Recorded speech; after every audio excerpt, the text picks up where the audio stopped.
just returned from the Obama administration, and she gave a speech at the World Affairs Council, and it sounded to me like it was the end of the American epic. And Neil Ferguson has a new book coming out more or less saying that also from the Harvard perspective. So here was Harvard and Berkeley talking about decline. Are we declining? So I think there are, as I said before, major economic problems in this country that we haven't really begun to come to grips with, in addition to the unfinished healthcare agenda that I described and the budgetary gridlock. What I see, and here you can dismiss the comment as an academic talking his own book, is that we're underinvesting in education, and that certain institutions of higher learning are doing very well, but the primary and secondary education system that feeds them less so. So I find it difficult to think about the problem in terms of decline. I don't see anything inevitable about this process. It is there are sound fundamental reasons why large parts of the world should grow faster than the United States. India is starting out very far behind us, and China, in terms of per capita incomes are still only a tenth on average, a little bit higher than that now, I guess, what they are in the United States. So relative decline in the sense that other parts of the world will grow faster than the U.S., I think is unavoidable. But in terms of loss of U.S. political influence and economic leverage, I think whether that occurs or not is in our control to determine. Professor Fisher from the University of San Francisco's Econ Department. Thank you very much for coming. It was a pleasure to listen to what you had to say. I just wonder, the United States has a debt level that is increasing, and usually, I think about 85% of the debt to GDP ratio is considered to be a critical point, if I'm correct. Do we have more time than that? That is, what is our time horizon? Does our privilege extend to having actually more leeway on that, giving us more time to resolve our problems of the long-term debt? So this is one question I have. And the other question really relates to the euro. This is a question which I am wondering about a lot. What is the solution to the Greek-type problem and the Irish problem? I know you wrote a very angry article about the dealings with Ireland, sort of comparing Ireland having to go through a crisis like Germany after World War I, dealing with a debt level which was just totally unsustainable. I liked that article. Could you comment on that as well? So thank you. Two very large questions. Let me take the second one first. So you can tell from the talk that I believe the euro is here to stay. I think Europe will ultimately be better off for having the euro. And therefore, when I see European officials screwing up, I get really upset. So we have seen a lot of that in the last 6 months or so. I became especially frustrated after the European Union and the International Monetary Fund agreed in November to solve the problem of an over-indebted Ireland by piling more debt on top of the existing debt of the Republic of Ireland, creating a burden that it would be impossible for them to get out from under. So I wrote a piece for a German newspaper called Handelsblatt that was called something like Germany's reparations burden, and I got hate mail from Germany which told me I was doing something right. So I think European leaders are about to unveil Plan B, realizing that what they tried to do in the past, which was extending, more loans, piling more debt on top of the existing debt of these countries who already have more debt than they can pay back as a result of, in Greece's case, big budget deficits, in Ireland's case, housing bubble and collapse that led to a banking crisis. They need to restructure that debt, and that's now what they will do. So what does the euro area need to regain its health? Number one, it needs a healthy banking system, adequately capitalized banks. And the problem it faces really is that it has a single currency, but dozens of bank regulators. I think if you have a single currency and a single financial market, you need a single regulator of your banking system. When Irish banks get into trouble because they've borrowed from British banks or German banks, the problems of the Irish banks threaten to drag down the others. And the Irish bank regulator, before the fact, won't take those foreign repercussions adequately into account. So I think having a single currency but multiple bank regulators is madness. We have a little bit of that problem in the United States because the Fed and other agencies share responsibility for bank regulation. But at least they all speak the same language and they cooperate with one another, not so in Europe. So the Europeans need to shift bank regulation to their newly created but still powerless European Banking Authority. And once they fix their banks, they can restructure the debts of these problem countries, and Europe can start growing again. I think the problems will sort themselves out. The other question very quickly was, how much time do we have in the United States? When I was writing this book, sitting in my study last year writing this book, looking at the Bay, I thought probably no more than 5 years. And given what we've seen about the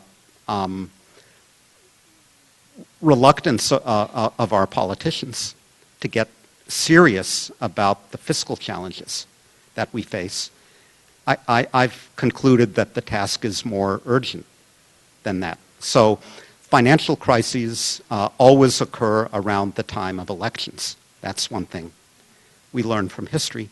We have a big one coming in the United States at the end of 2012. Yes, going back to Dr. Hatcher's question about are we a nation in decline, looking specifically at the manufacturing base and the innovation base that we've seen markedly decline in the last generation or so, how does that figure into your equation that, relatively speaking, we're still relatively okay compared to the rest of the world? So I guess my view is that in our high-tech 21st century world, old arguments about how in order to do the innovation, you need to do the metal bending. You need to do the manufacturing as well. These things go together and they have to occur in the same place. That is much less true today than it was in the past.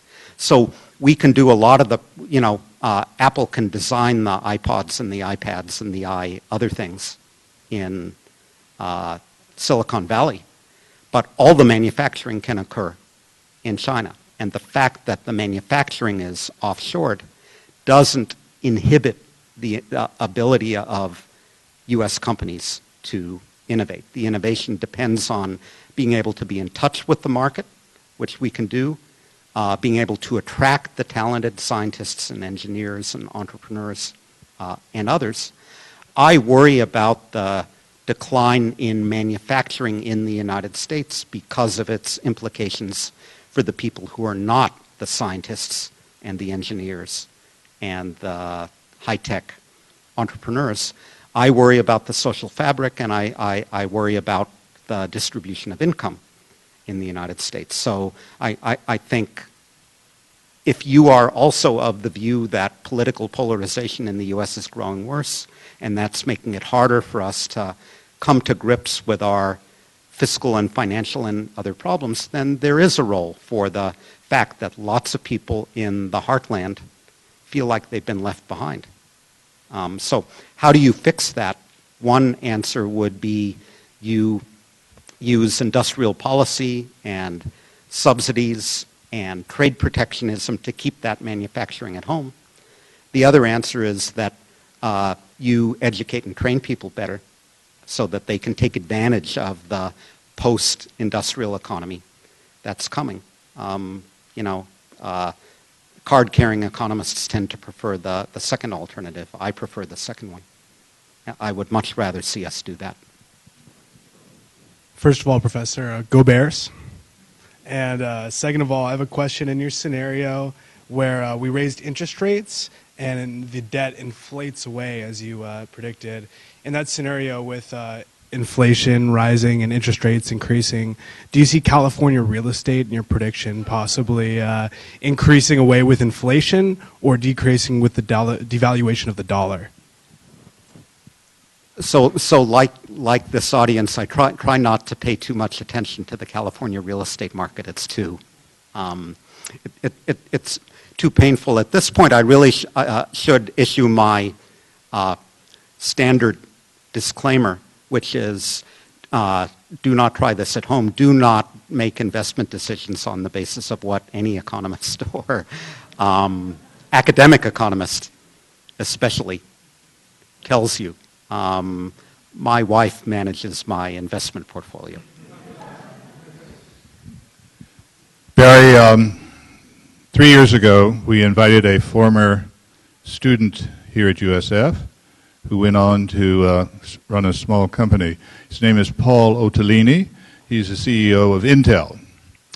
And I said to Paul, you know, you just opened a manufacturing facility near Saigon, known to some as Ho Chi Minh, some people in Berkeley as Ho Chi Minh City. Now, I asked him why he didn't invest that money in the United States to create the jobs that your colleague and my friend, Secretary of Labor, formerly Robert Reich, has been hammering away every week in the San Francisco Chronicle and wherever else he can get his voice out there, is that the jobs somehow have to be founded in, as you say, education, so they're educated for them, but they have to stay here. And since you're also in the political science department at Berkeley as well as in the econ department, people in politics are watching the Congress, which is saying the same thing. Congress is saying the Chinese money is undervalued and the Chinese have stolen the jobs. So what can you say to Paul Otellini and to me and to Robert Reich?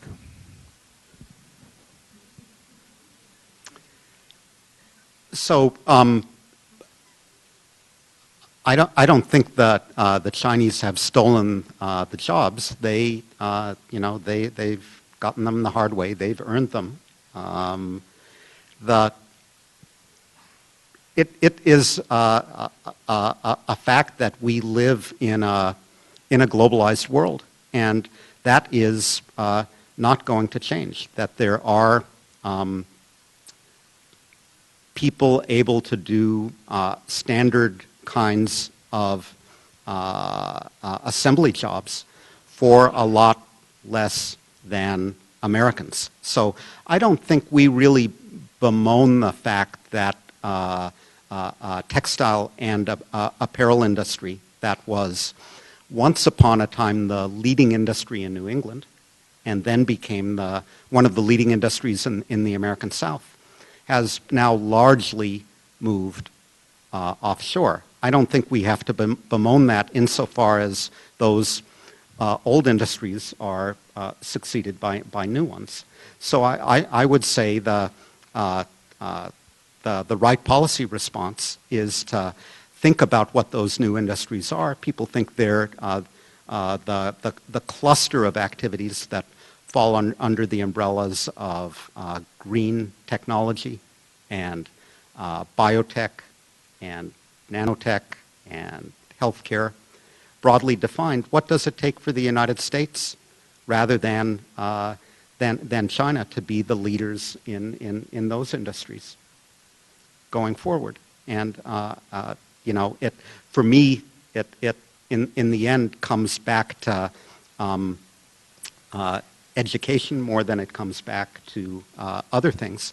I think, you know, no matter how much the business community in the United States criticizes President Obama for being anti-business, we still have in the United States an economic climate that entrepreneurs and investors from around the world find very attractive. And that's why, you know, many of them continue to come to the United States and continue to come to California. What they need are the workers with which to cooperate, the skilled and trained workers, and what young people need are the skills and the training in order to take advantage of that. So it's why I get up in the morning and do what I do for a living, which is teaching, because I continue to believe that's where we can cut into the problem. You mentioned to us that there was a problem, as you saw it, in two major categories, and one was health care and the cost of. President Obama appointed a committee of Republicans and Democrats to look forward to where our problems were and what could be done. They came back with some rather startling recommendations, so startling that Barbara Boxer actually left Palm Springs to denounce the recommendations. Such things as the fact that Social Security could easily drag us down as other costs could, and so therefore the age for when you can take your Social Security should be advanced again.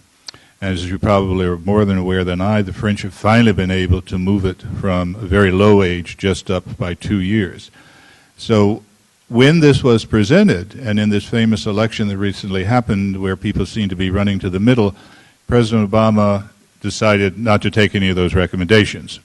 So in these areas, is this just a lack of political courage at the top over Social Security, over any number of other things? If you watch those dreadful Academy Awards, a couple of nights ago you found that a really interesting filmmaker, Ferguson, won for Inside Job. And Inside Job argues that none of the people who were guilty for the recent items that brought our economy down have gone to jail. So all these things piling together, it matters that people are frustrated today. So is it that there's a lack of political leadership in the White House as you run to the center and won't take the recommendations on serious things like Social Security? Question. I think I can respond with complete confidence in saying that, yes, there is a lack of political responsibility all around. So I would make a couple of distinctions. Number one, there is not a Social Security problem, and there won't be until after 2035. So more than a decade ago, we realized in the United States that the population would begin to age when the baby boomers retired. And we decided in our wisdom that we would build up a surplus in the Social Security Trust Fund in order to prepare for that. So that's what we've done, and that surplus will tide us over